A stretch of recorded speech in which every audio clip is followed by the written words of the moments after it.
Hi everyone and welcome along. Today we're going to paint a hibiscus flower, which is a brilliant exercise in doing some lovely colour blend petals. So grab your paints and let's get started.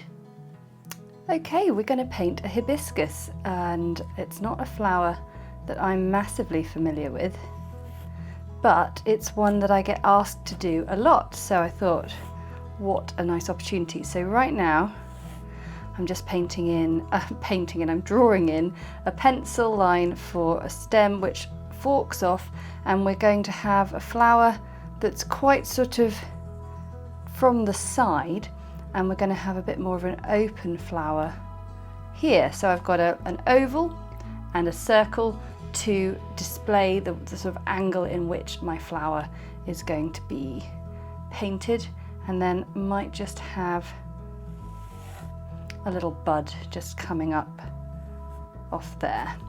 And we'll have some leaves coming out here. We don't need to draw in anything more for them, but something that we really do need to draw in with a hibiscus flower is the stamen, because it's really pronounced and it is quite often a different colour and a lighter colour to the colour sort of down in the petals. So I'm just drawing in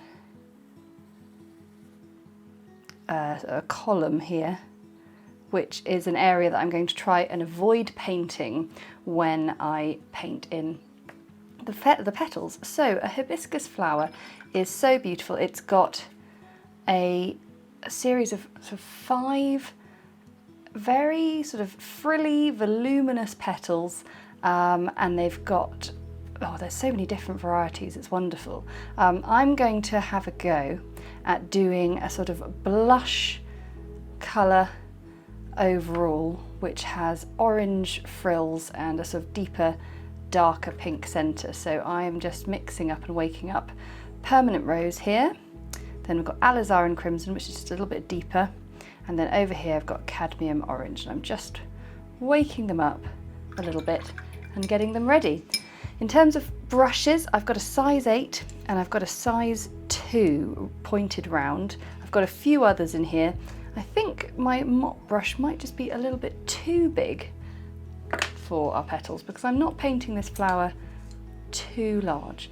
But let's begin, shall we? So I'm going to begin with a nice dilute amount of permanent rose, and what I'm going to do is I'm going to create the petals here on this sort of open face flower. So I'm going to begin by doing sort of 2 mirrored strokes, a little bit more water, and the key thing with a hibiscus petal is that frilled edge. But what I want to do is get a second colour involved there, so I'm going to get a bit of cadmium orange, and I am going to create a lovely frilled edge. And then in the centre we've got a really deep colour, so I'm just going to dab some Alizarin Crimson in there.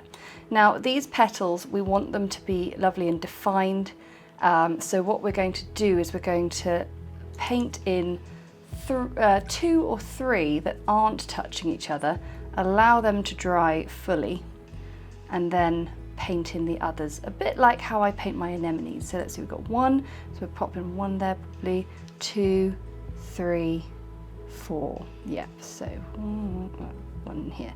And this will be quite a good opportunity to show you how I'm going to try and avoid painting in the space where we have the stamen. So I'll use my smaller brush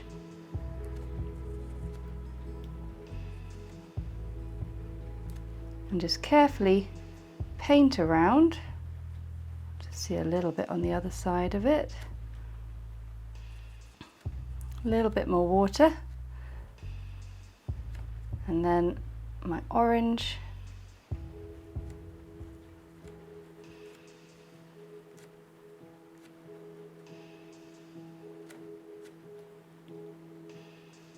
and then down here. This is great because the stamen has not been painted. It means that it won't get affected by that strong colour coming in there.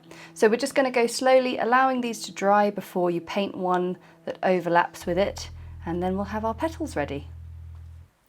So I've been going around slowly, allowing my petals to dry, and I thought I would have you join me for putting in the last one. So it feels probably the most sensible idea to get this last petal painted in using the size 2 brush.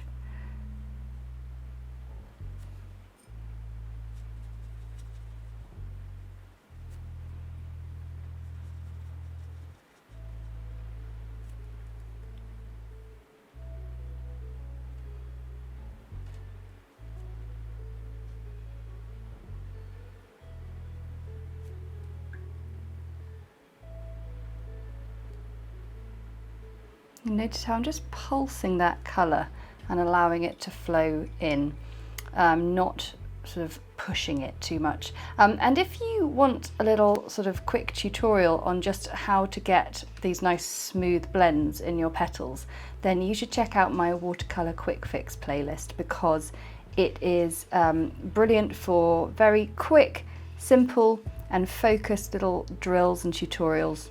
And one of the more recent ones we've done is blending petals. Now here we've got this flower that's a little bit more on an angle. So you'll see these petals down in the front are a sort of more squashed version of the ones we've got here. So just consider that when you're painting in your angled flower, that just by squashing the perspective of these petals in the front, you will achieve a sense of it being more angled. And also I'm not putting in any of the dark Alizarin Crimson for these front 2 petals, which also gives a sense that we can't quite see down into the centre of the flower. Whilst that dries, we can pop in just a sort of closed bud shape. So I'll just pop a little bit of the orange in the top, just blend that down a little bit, and we'll just let that be for the time being. Okay, so it's time to think about the leaves, and I've got my trusty Sap Green down here, and I'm going to also wake up my green gold and a little bit of French Ultramarine blue, which will act as a rather pleasant sort of low light for the greens. I always like to have a sort of ready mixed set of different greens and blues and even browns. We've got burnt sienna up here, my trusty sort of shadow colour. It's just off camera, but getting a bit of a shadowy grey ready to go as well, because these leaves are sort of broad shaped leaves with a serrated edge. They've got a nice sort of bit of detail on them, and as anyone who's followed me from the beginning, I've gone on a bit of a journey myself with my relationship with painting in leaf detail. I'm a bit more of a fan of it these days. So let's begin, and I'm going to change my water over as well, because going from pink to green in a jar of water results in a bit of a sludgy colour.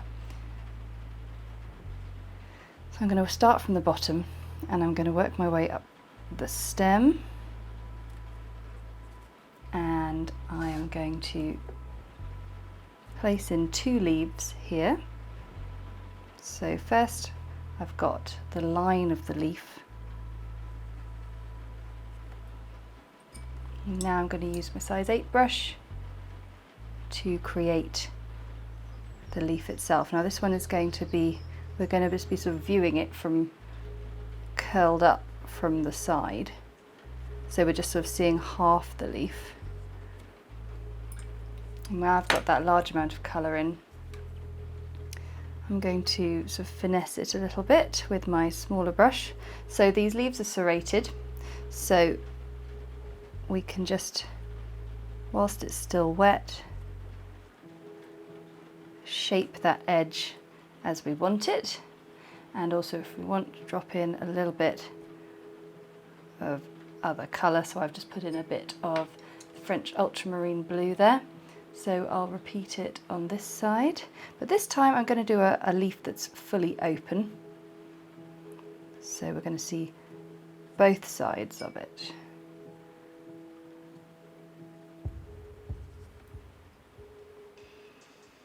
Now I've got the basic shapes of those leaves in. I'm going to use a slightly smaller brush of 4/10 to just pop in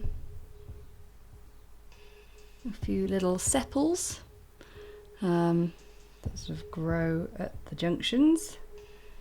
And I'm now going to just continue up, painting in the stem, and I prefer sort of the control I get now with this smaller brush, but it's very much down to you what you prefer. But what I like about the smaller brush is you can almost create, or you can create sort of two parallel lines for your stem, and you can get a sense of sort of depth with the light and dark that you create by not painting the central channel of the stem. So I'm just going to work my way up the plant with the basic shapes, and then we'll put in some detail. Up here, as we get towards this bud, we actually get to see sort of the underside of what's going on the stem underneath these flowers, and it's got a slightly bulbous area here before we go into the sepals coming up the side of the bud, and we can just create that with some nice tapered lines.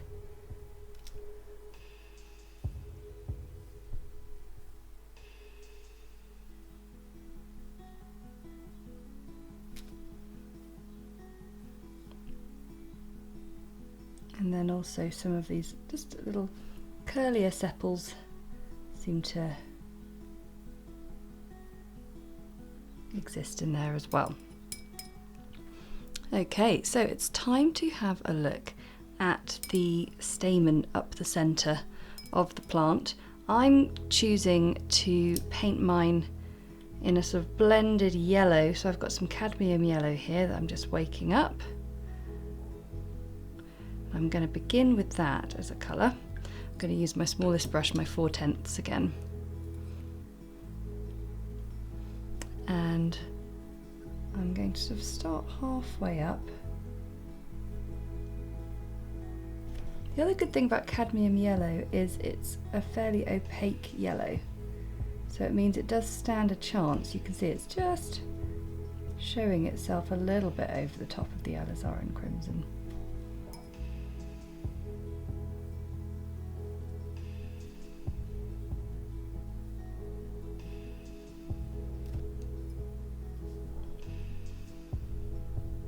I'm just going to extend it out and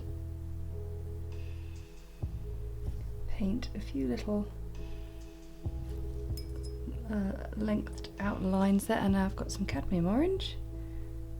I'm just going to top each of these with a little dab of pollen, and then further down the stem we have a cluster of more little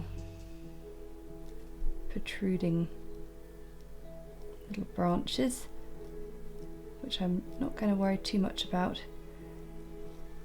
But then further down the stem, this is when the Alizarin Crimson colour actually does creep up the stamen too. So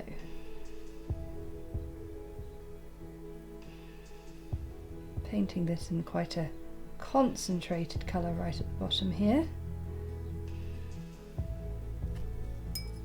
And then clean my brush off a little bit, and then just draw the colour up into the yellow just a little bit.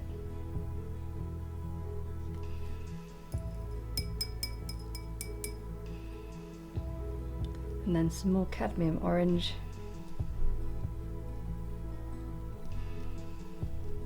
to add some dots to those branch lines. And as you can see, I'm just sort of creating a sense of a shape with the clusters there. Okay, so I'm going to do that on the other one, and then we can do some proper detail. We've now got everything painted, so it's time to have a bit of fun with the detail stage. So I've got a mix here of some French ultramarine blue, sap green, and a little bit of burnt sienna, so it's like a shadowy green colour. And I've got a 2/10 brush, and I am now going to add some leaf detail. So what I'm going to do is I'm going to paint a line up the middle, clean my brush off, and now just with a wet brush I am now just sort of stretching the colour out, and now I'm going to stretch it even further. I'm going to come and sort of blend it in underneath each line.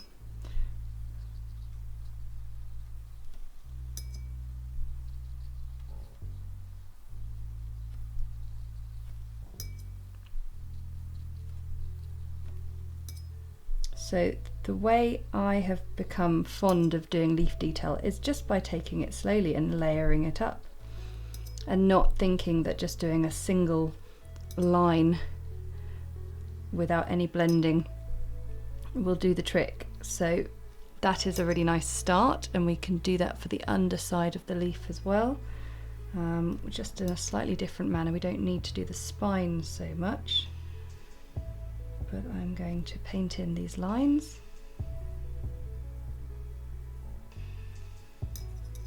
Clean off the brush, and now just blend that down.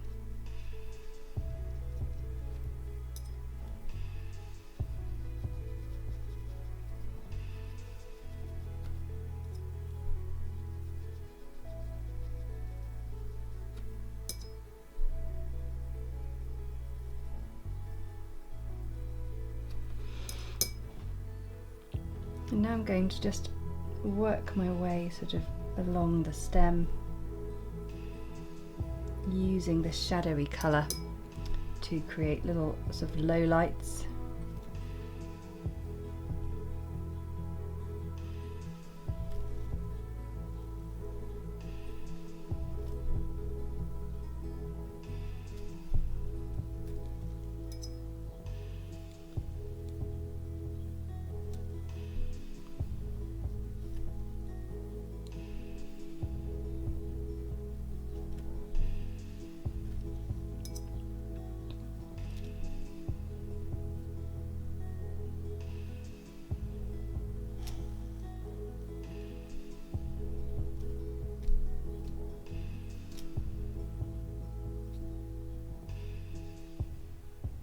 And also just adding a bit of texture with some nice fine lines along here.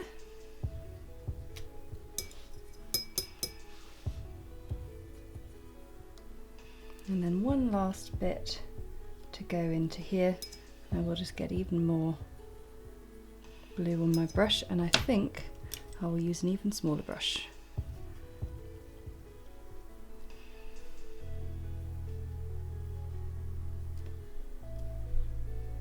And so just fine a line, and what's nice is it's sort of certain bits haven't quite dried fully, so we still get a slight sort of soft blend, so it's not as if it's just completely sat on top of the painting.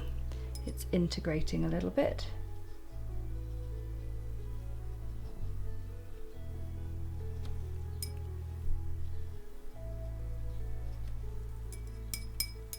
Now we should have one more look at the centres of these flowers, because the petals of a hibiscus flower do have a little bit more going on than just these lovely colour blends. They do have a bit of sort of line detail. Now I've got my rigger brush here, which is a long slender bristle, really fantastic for doing really fine lines, and some people find them a little bit intimidating, but if you can just get used to having a go with them, they're so useful for painting impossibly fine and slender and straight and consistently thick or thin lines. So I'm just using the rigger brush with a tiny bit of permanent rose on to add a very dilute, and look, I can paint them both ways. It doesn't even need to be coming out of the center the whole time. But it does help you just re-emphasize the direction of the way your petals are curling, which will be particularly helpful for this flower here.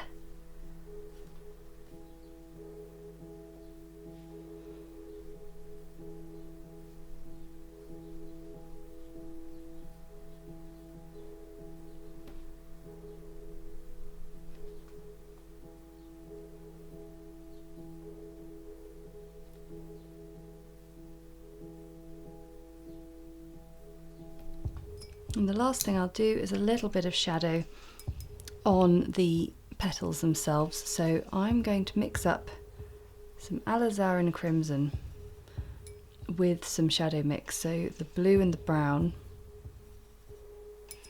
with a healthy dose of the crimson.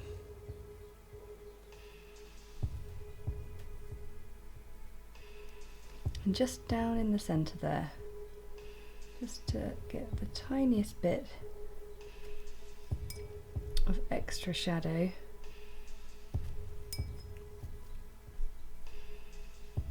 Don't want to overwork it, but it's really helpful. And then also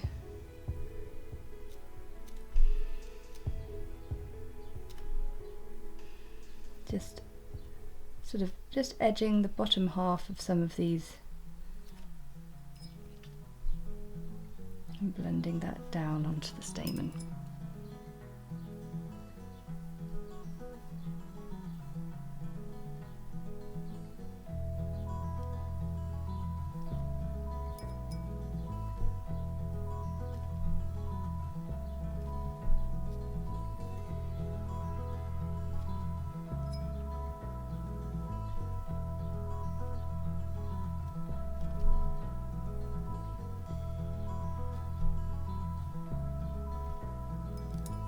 And there we have our hibiscus flower. So the only thing left to do is to rub out the pencil, and there we have a lovely plant using all sorts of different watercolour techniques.